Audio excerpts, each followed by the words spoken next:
menyaksikan.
Adalah salah satu daerah di wilayah Priangan Timur, Jawa Barat yang memiliki sejarah panjang dan budaya yang kuat. Masyarakat Ciamis memiliki gaya hidup yang lekat dengan alam, terutama dalam bidang pertanian. Sebagian besar warganya bekerja sebagai petani padi, palawija, dan hortikultura, memanfaatkan tanah yang subur dan iklim yang mendukung. Selain bertani, masyarakat Ciamis juga terbiasa dengan kegiatan berternak sapi, kambing, dan ayam sebagai penunjang ekonomi keluarganya. Kehidupan sosial warganya dikenal hangat dan saling bergotong royong. Pola hidup sederhana ini serta menjunjung tinggi nilai kekeluargaan menjadi ciri khas masyarakat Ciamis dari dulu sampai sekarang.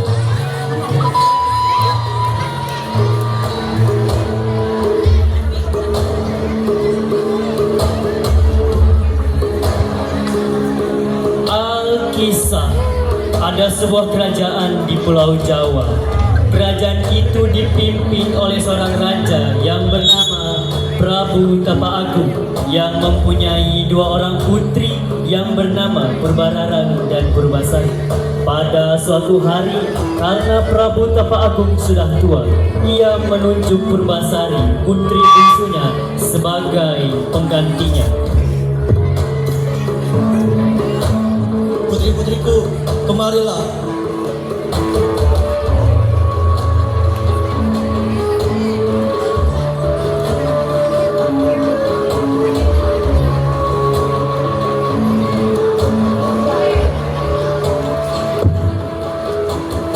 Jadi, begini putri-putriku.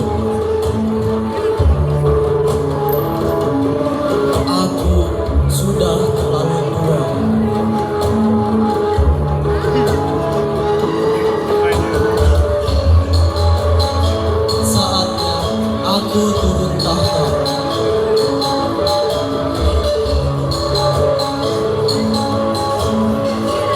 Aku akan memilihmu Purbasari sebagai pengganti. Tidak, ayah, tidak.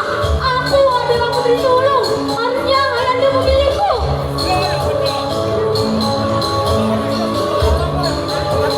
Tidak bisa, keputusanku sudah bulat.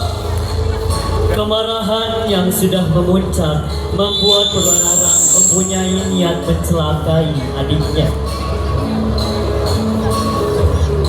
Aku kesal sekali. Harusnya aku yang menjadi waris tahta itu.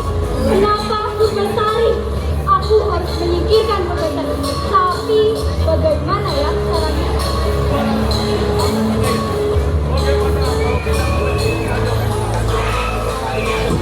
Bagus juga Indramu Indrajaya. Baiklah, antarkan aku ke tempat tinggi itu dan tolong bawakan emas sebagai imbalannya.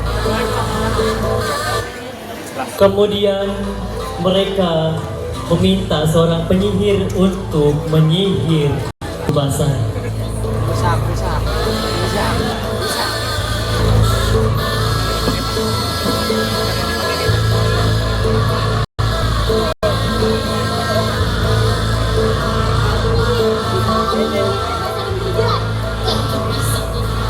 Tapi apa keuntungannya? Aku akan memberi emas yang banyak. Yang penting Purbasari akan menjadi jelek. Baiklah, tunggu sebentar. Lalu nenek sihir pun langsung membacakan suatu mantra.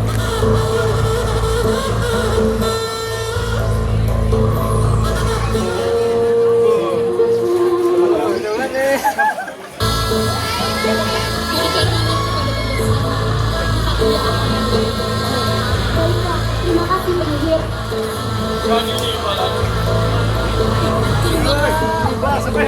Akan kuhancurkan kau dengan ramuan ini Purbasari. Bersiaplah merasakan akibatnya.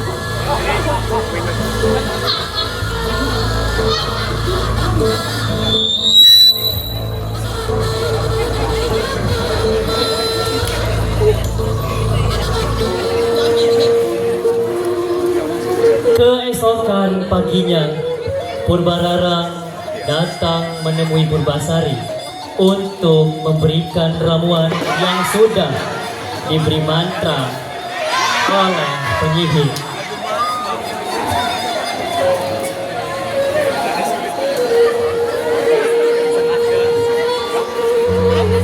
Purbasari, kau sedang apa?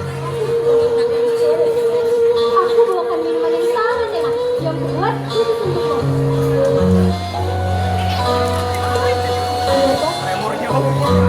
Minumlah Purbasari. Terima kasih Purbasari. Sama-sama.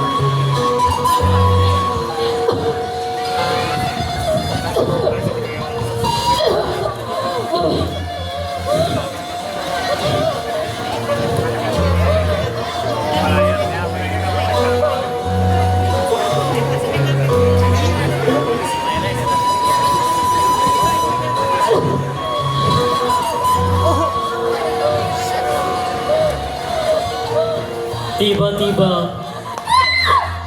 Apa yang telah terjadi pada diriku? wajah Purbasari menjadi jelek dengan kulitnya bertotol-totol hitam. Ayah, ayah, kemarilah ayah. Ada apa putriku? Lihat Purbasari ayah. Masa ayah ingin menunjuk orang yang tertutup seperti itu sebagai pemegang tahtamu? Betul putriku. Pengawal, cepat usir Purbasari dari sini. Ayah ampun, jangan usir aku ayah. Henti menangis putriku. Pengawal, cepat usir dia dari sini. Ayah, ayah, Purbararang. Kemudian diusirlah Purbasari dari istana.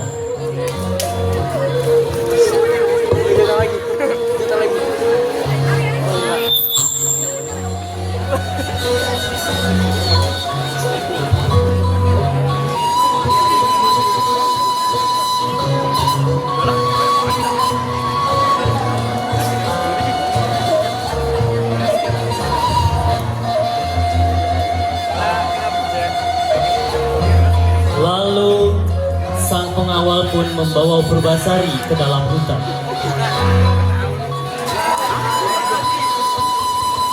Kita biar banyak teman.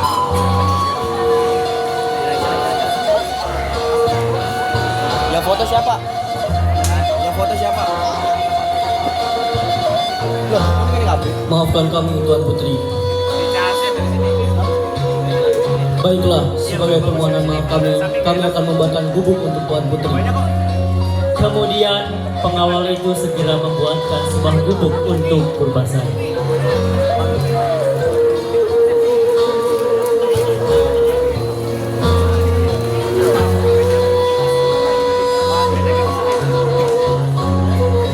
Setelah itu, Tuan Putri, kami mohon pamit untuk segera ke istana. Terima kasih Tuan Putri. Purbasari pun tinggal sendirian di hutan. Hari-hari berlalu, hutan yang dulu terasa menenangkan kini terasa sunyi. Setiap daun yang berguguran dan setiap suara binatang mengingatkannya pada kesendirian. Burung-burung terbang menjauh, angin meniup ranting-ranting dengan suara yang aneh. Seakan-akan Purbasari menjadi satu-satunya makhluk hidup di sana.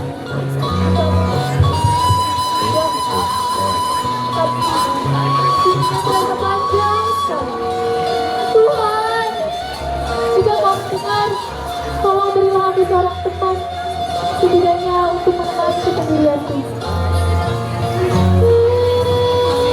Suatu hari, ketika Purbasari duduk di depan gubuknya, dia melihat seekor lutung yang muncul dari dalam semak-semak.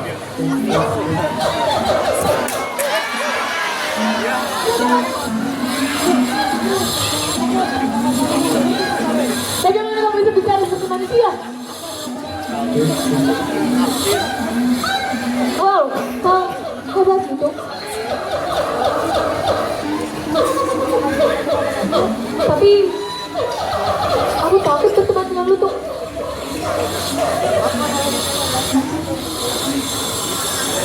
Baiklah, aku mau berteman denganmu. Akhirnya Purbasari dan Lutung Kasarung berteman. Lutung Kasarung sangat perhatian dengan Purbasari dengan membawakan sebuah bunga-bunga yang indah. Wah,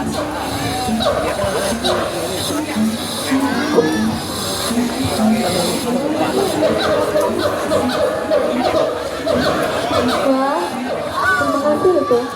Walaupun ini hanya satu tangkai, tapi ini berarti bagiku. Tidak peduli, tapi tidak cukup. Terima kasih untuk apa? Sama-sama Lutung. Pada suatu malam di bulan purnama,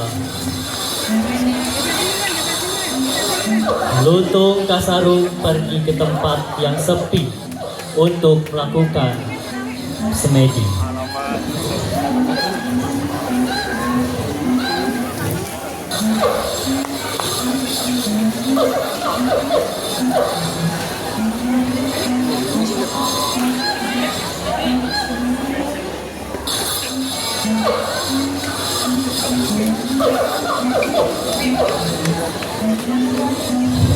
Tiba-tiba tempat bersemedi Lutung Kasarung berubah menjadi telaga kecil.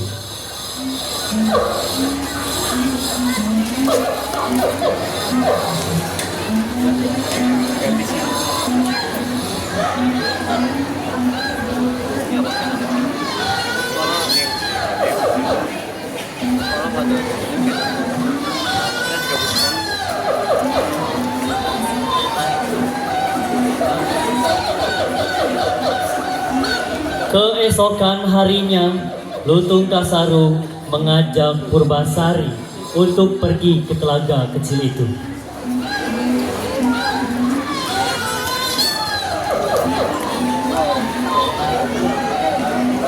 Mau dibawa kemana aku?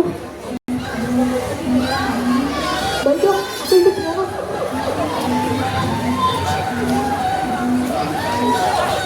Apa ini?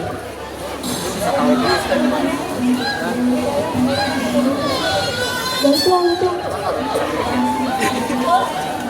Juga heran dari tawar siapa nih gendut ini parah banget.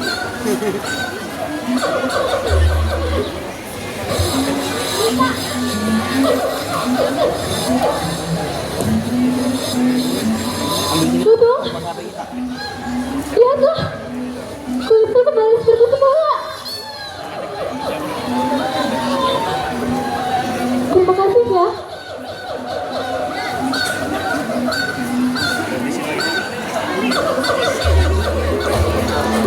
Keesokan harinya, Purbasari dan Lutung Kasarung pun kembali ke istana.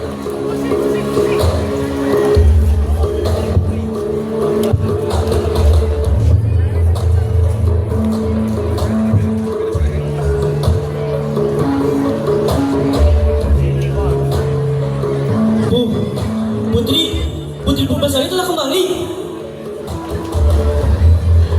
Bagaimana bisa kamu kembali menjadi cantik? Itu bisa. Dan aku tahu ini semua akan berbukan. Dan ini berkat itu kan.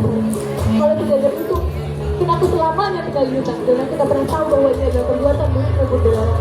Baiklah, aku salah. Tapi sekarang ayo kita adu ketabahan tunangan kita. Ini tunanganku. Aku Wijaya, tunanganku. Dan aku pria tertampan di kerajaan ini. Lutung Kasarung pun melonjak-lonjak seakan-akan menenangkan Purbasari. Ini tunanganku. Jadi, Lutung itu tunanganmu. Ya, memangnya kenapa? Walaupun dia seekor lutung, dia memiliki hati yang baik. Lutung, aku tahu orang lain akan mensalahkan kita. Tetapi, kamu yang selalu membuat kuat. Kamu yang selalu menemaniku. Kamu bukan hanya sahabatku, tetapi kamu yang aku pilih.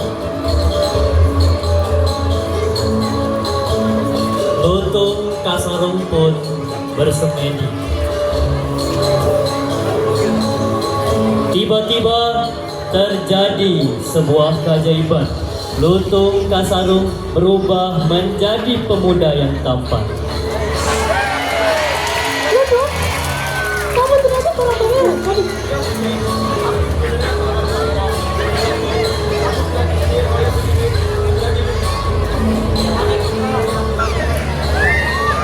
Jadi bukan itu.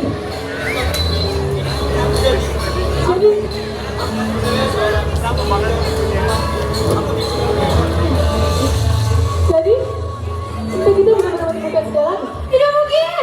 Ini pasti akan bisa aja berbasari.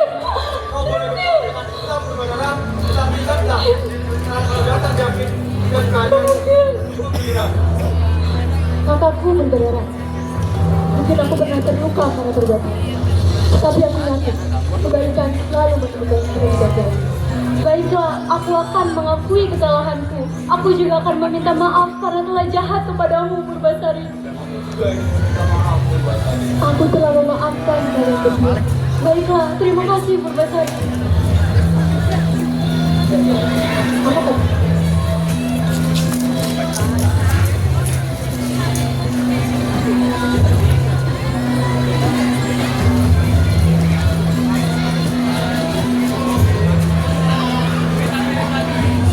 Akhirnya Purbasari menjadi seorang ratu dengan didampingi oleh seorang pemuda tampan yang bernama Lutung Kasarung atau Guru Minda.